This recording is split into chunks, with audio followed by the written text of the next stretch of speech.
Welcome from Indianapolis. I am Derwin Smiley, and this is the Derwin Smiley Show. I am glad you are with me. The show starts right now.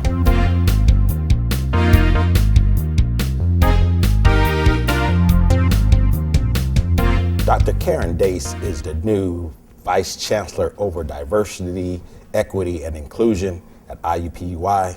Dr. Dace, welcome to the show. Thank you.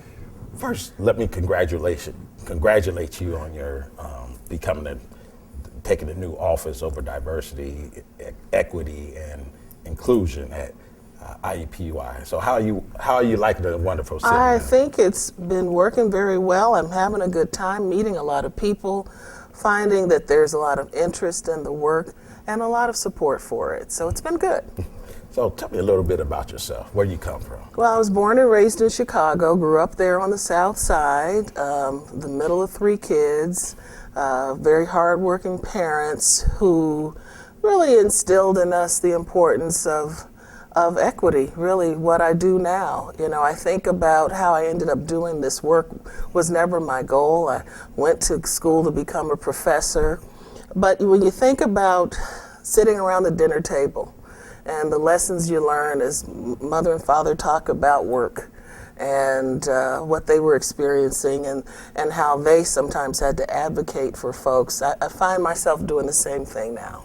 What does the word equity mean? Because I think sometimes that might throw people off. I think it does throw people off. You know, someone, and I wish I could remember who, talked about equity as if everybody needed shoes.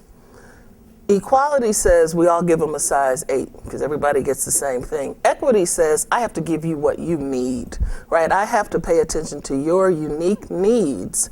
And that's what equity, that's the difference between equity and equality. Because equality would say, well, if I do the same thing for everybody, it'll work. But we know that doesn't work, right? And that's where equity comes in. Now, let's walk down these words, diversity and inclusion. Or can you put those separate, or do they have to come together? Well, you can separate the two. I think that there are certainly places, institutions, not just universities, that may have a diverse workforce.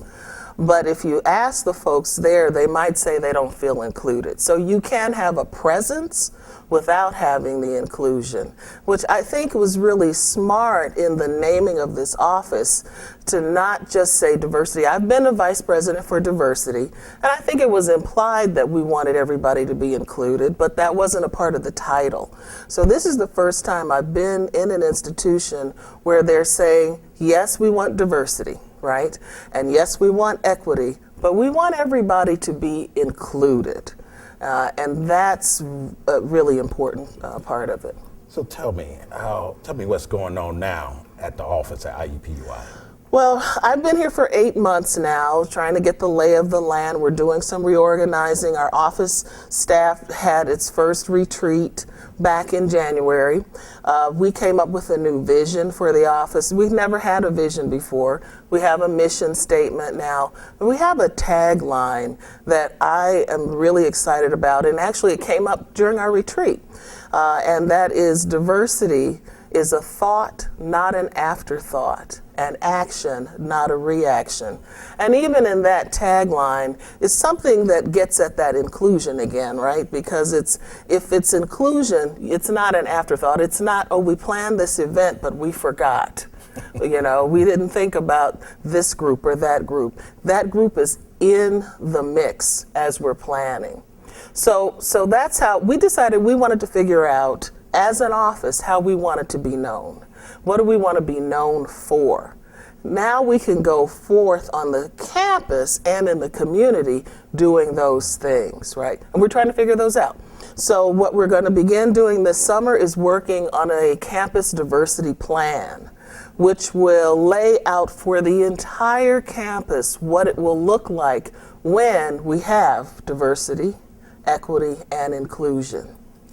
I think something that stood out, just to piggyback on Yes. all, you said a lot, so let me try to piggyback on something. I think you said you want to be not reactive. That's right. I think proactive. That's right. Tell me, what does proactiveness mean? Well, and proactive means I don't wait until we have a problem. Too often, right, especially in this kind of work, we find ourselves running around putting out fires.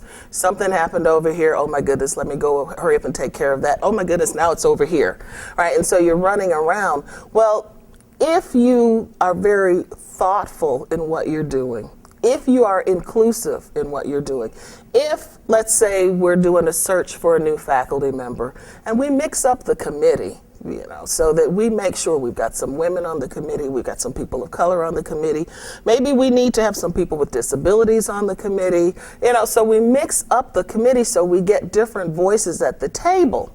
So we don't have to wait till it's time to make the appointment and say, hey, wait a minute. Where was the diversity? It was already there, right? So that's part of what we're trying to do. I want to ask you this question. Has the upper echelon, Dr. Brants, have they bought into diversity and They have, in fact, part of my hire was the understanding you will do this diversity plan, right? So this is coming from the top down. And honestly, it is the only way this kind of work can be done. It's hard work. It is really hard work when you have the support of the Chancellor. It's impossible work when you don't. So yes, that was one of the reasons I decided to come here, is because I could see from the Chancellor and from the other leadership team members that there's a genuine commitment to making this work on this campus. We can't be in Indianapolis and not work on this. As we go to break, I want to throw this out to you. Because of the economy, yes, it's getting better, but a lot of budget cuts are being cut across the board. So it always seems like the office of diversity, equity, and inclusion would be the first one to get chopped. So I want you to marinate on your mind. Okay. And then when we come back, we'll talk. Great. She is Dr. Karen Dace. Stay with us.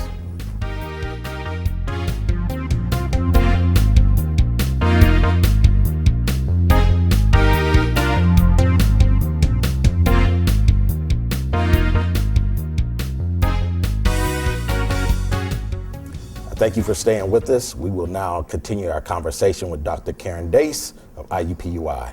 Dr. Dace, as we went to break, I threw that question out there with budget cuts being cut across the board, and it always seems that diversity field is always the first one to get chopped, because I think it gets to that point, we don't need this kumbaya program or office. So tell me, what are your thoughts about that? Well, I think, you know what, you do what's important to you. You find a way to make things work.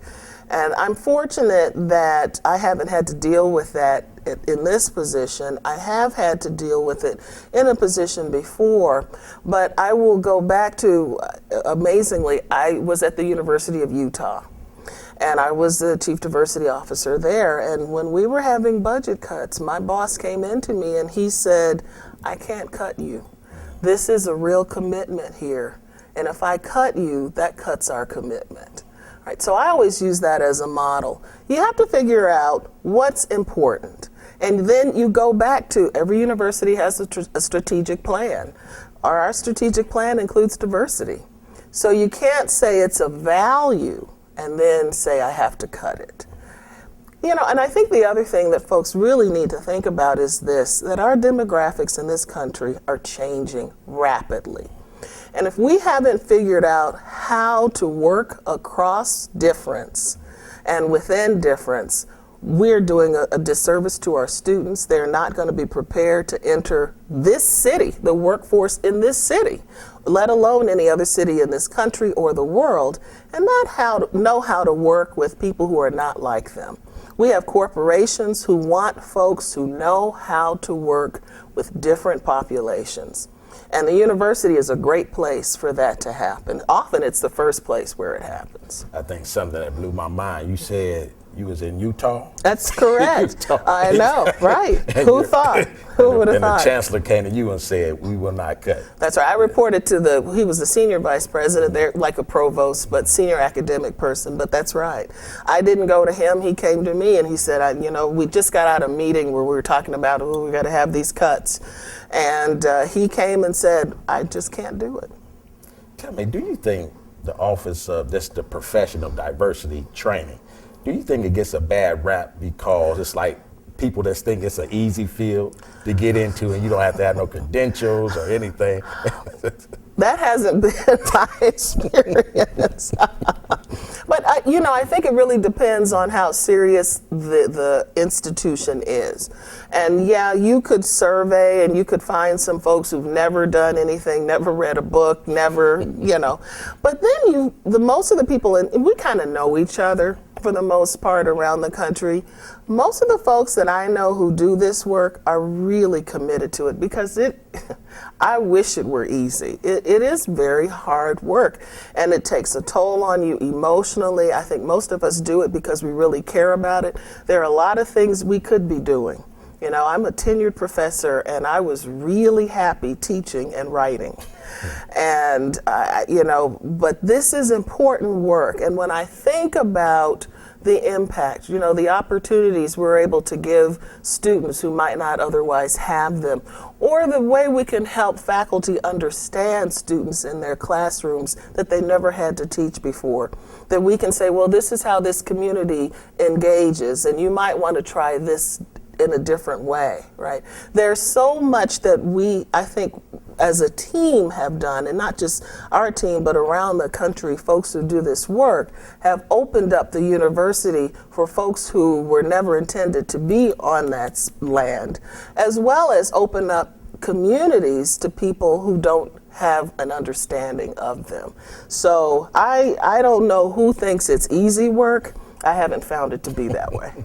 I want to piggyback on something also. Mm-hmm. So what does the future hold for you and moving forward with your vision at IUPUI? Well, I think, like I said, we're going to begin working on this diversity plan. My goal is to have it done in the hands of people who need it by January 2015. We are 2014, right? By January 2015 and begin implementing. And I think what that's going to mean is consulting with the academic units, the colleges, the schools, the School of Education, all of these people to talk about here's how I can help you, and then also tell me what you've been doing, because it's not like I've come on this campus and nothing has been going on, right? So here's some ideas, here's what our plan looks like, here's how you fit in that plan. Now, tell me some other things that you're already doing that's not in our plan so we can include that. I think what we want to be able to do is to have everybody accountable. Right? So it's not just the Office of Diversity, Equity, and Inclusion that's responsible. It's everybody, right, on that campus. I wish that the University of Minnesota hadn't already chosen the tagline. If you go to University of Minnesota, and you ask them, what is it you all say about diversity? And our tagline is a thought, not an afterthought. Theirs is diversity, everybody, every day. That's where I want us to be at IUPUI. Everybody, every day. But we have to show folks what's in it for them. And we have to show folks why it's important for them and how the entire university community benefits when we are diverse and equitable and inclusive. When we come back from break, I want you to talk about where your passion is coming from. Okay. She is Dr. Karen Dace. Stay with us.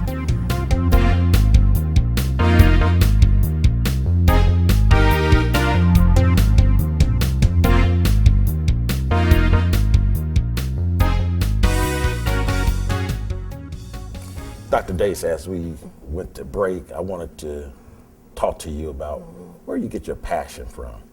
Yeah, I think it's a mix of both my parents, my mother and my father. My father passed away 19 years ago, but as I said earlier, listening to them talk about being at work, and my father ended up being the OEO person on his job.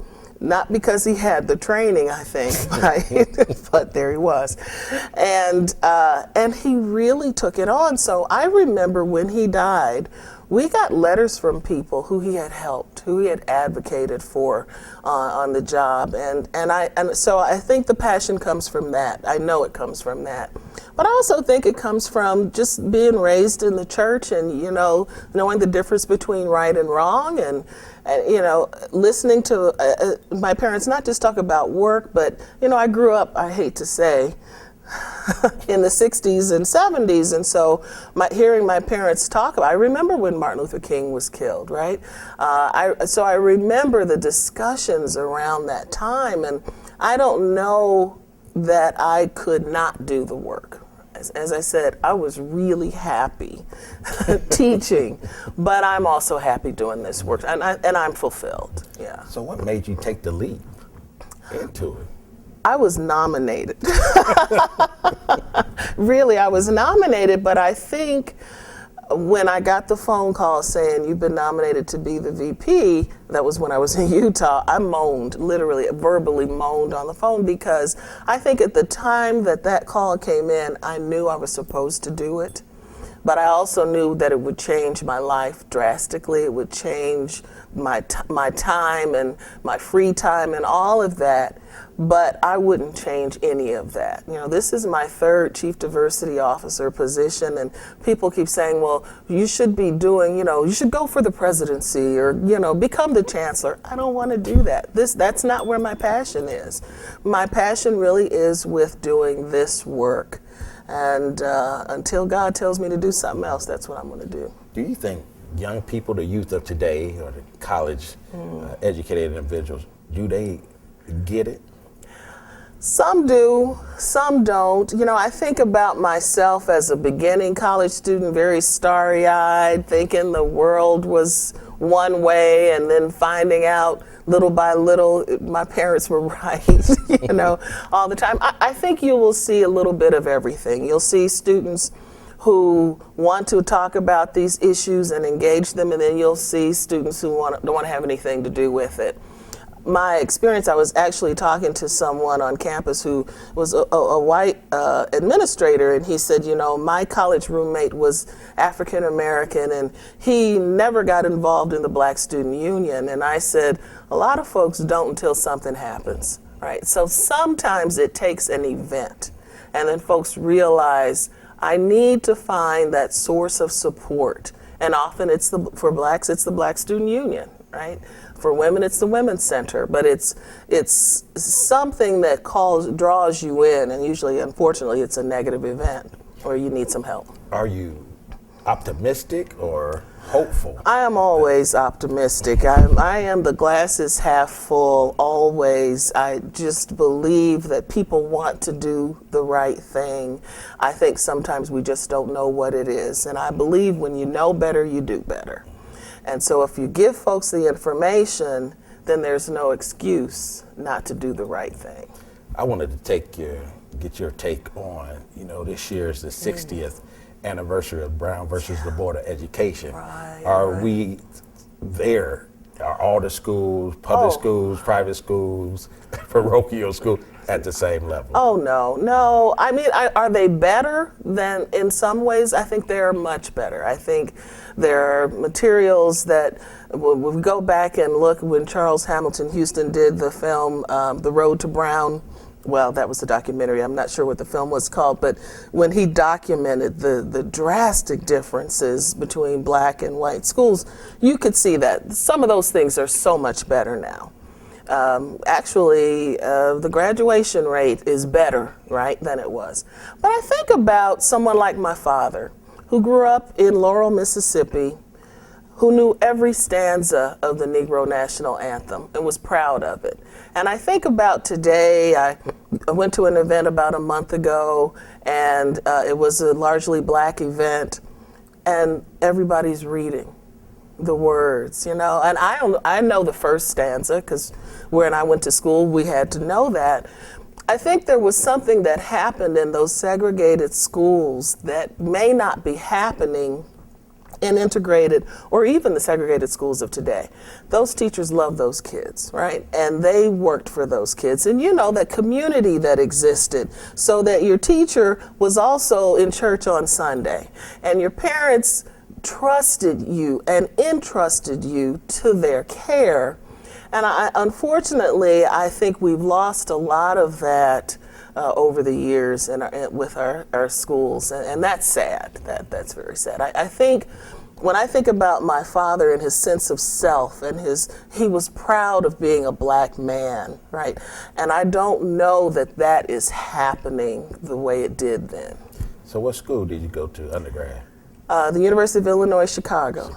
When you say you do that stanza, my mind went back to Hampton University, where we had humanities to learn all. They wanted a well-rounded individual, students. So we had to learn about the humanities, the arts, every little thing. That's right. So I think I might be hopeful. I'm hopeful that the youth of today, they will get it. But I think so. When we come back, we will jump into another conversation.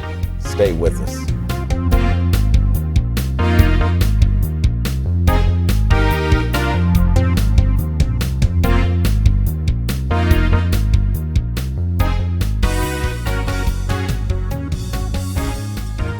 Thank you for staying with us. We will now continue our conversation with Dr. Karen Dace of IUPUI. Dr. Dace, as we went to break, I wanted to ask you about your staff, the new staff coming in. How did they make you feel when you came in? Oh, very welcome. You know, I had the opportunity to meet almost all of them in the interview. You know, when you interview at a university, it's brutal. It's several days. You just never get to sleep or eat or go home. But I met all of them just about in the interview process, and was able to ask them questions about their take on the commitment of the administration of the university as a whole. And so when I arrived on campus, I continued to feel that support from them. Yeah. So where do you want your staff to go to? Well, here's my goal. I always want to see my staff advance. I am always looking for opportunities for staff to take on new roles and to lead. I want them to be chief diversity officers, if that's what they mean. I hope that's what they want, and they may not be, but I want them to realize my take on leadership is if folks aren't growing professionally, then that's my failure. Right. So you want to make sure folks have opportunities to grow and to lead and to go. And I said I nominated someone a couple of years ago for a position, and she said, "Why? Don't you like working with me?" And I do. But she was ready. You know, it was time for her. And I hope that that's something I can do, is to help folks get to a place, to mentor them to the place where they can take, not my job, but a similar job somewhere else, right? I think just have to piggyback on this, because a lot of people would never make that statement that you said. If my staff is not growing, that's my fault. Professionally, right? Then that's my fault. That's right. Where do you get that honesty from? Just to come out and just. Well, you know what? I think it's because I've been fortunate to have some really good superiors who have not felt that if I shined, it meant that their light was dim, right? And I really appreciate that, because I have watched from a distance others not be allowed to take on new tasks or try new things. And someone said to me once, "Working for you is really scary." And I said, "Why?" And she said, "Because we come to you with an idea and you say, go, do it." And in the past, folks have said, "Oh no, we've never done that before, we can't try it." Well, here's my take. My take is, we try something new, we never know what we're gonna get. It could be the best idea in the world, or it might not work. And even if it doesn't work, we learn something. So we can take that lesson to the next thing. So I'm always willing to and interested in hearing these new ideas. And I do say a lot, okay, let's do it. Let's try it. So be careful, you know. So how do you deal with conflict? You know, here's the thing. I don't like conflict, but I'm not afraid of conflict. So if there is conflict, we got to deal with it. I'm not the one that sticks my head in the sand and hopes that it will go away. I hope it will. But usually it takes a conversation. And sometimes you find out you had the wrong information. So, but if you don't have that conversation with the other person, then you're figuring stuff out in your head that might not be true. So I figure you just have to have the conversation and let folks know, here's where I stand, here's what I think I heard or saw, or, now let's figure out how to get to the other side of this, because we have to work together. I think in a few minutes that I have left, give me some success stories that you have had. Well, in just a few minutes, my successes have been much too great to put into a few minutes. You don't want to get chopped. I am so modest. Again, if I talk about a success, it's not my success. I work with a team. I can't do anything without a really good team. The story that I love to tell is when I was at the University of Utah, we had a minority scholarship program. Average graduation range at Utah is 6 years. 6 years to get your bachelor's degree. We had a minority program. Our students outperformed white students, finished in 4 years, and went to graduate school. So I could talk about Sarah Jackson, Ph.D. in communication from University of Minnesota, got her undergraduate degree at the University of Utah, African-American woman, a professor at Northeastern University in Boston, just published her first book. She was one of our students. I could talk about Jessie Salyam, a young Latina who's finishing her PhD at Arizona State, or Jeremiah Chen, who's finishing his JD PhD at Arizona State. Right? I could talk about folks who've been in Fulbright programs, just all over the country and the world, and they came out of that program where we told them they were scholars, and we opened up the university to them. We moved the structures out of the way that would have prevented them from succeeding and told them to go and grow. Dr. Dace, I just want you to know I commend you for all of your success coming from Utah, wherever the other areas took you, and just seeing the passion in you. And the saying goes, life is not measured by how many breaths you take, but it's measured by how many of those special moments that takes our breath away. And just listen to you name off those young individuals that are doing great things in the world. I just want you to know, whatever you need from me, I am willing and able to assist you by any means necessary. Thank you. She is Dr. Karen Dace, the Vice Chancellor of Diversity, Equity, and Inclusion at IUPUI. And I thank you for staying with us. And remember, you may follow us on the World Wide Web at thederwinsmiley.com. And remember, my sole purpose is to inspire the greatness in you. I'll see you next time.